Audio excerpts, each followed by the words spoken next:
How to unblock calls from unknown number on Samsung Galaxy A05. Hi guys, welcome back to my YouTube channel. In this video, I'm going to show you how to unblock calls from unknown number on Samsung Galaxy A05. If at the end of this video, guys, you find it so helpful, don't forget to like and subscribe.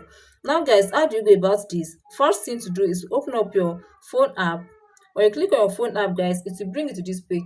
Just go ahead and click on these three dots. Now from here, from the message pop-up, click on settings. From that setting page, guys, you see a lot of options. Then click on these block numbers. When you click on these block numbers, guys, you see these three line dots here. Just click on it again. Then message will pop up, unblock all numbers. That is all the unknown number you've blocked on your phone. If you click on this unblock all numbers, you can see a message will pop up. All currently blocked numbers will be able to call and message you. Then go ahead and click on unblock.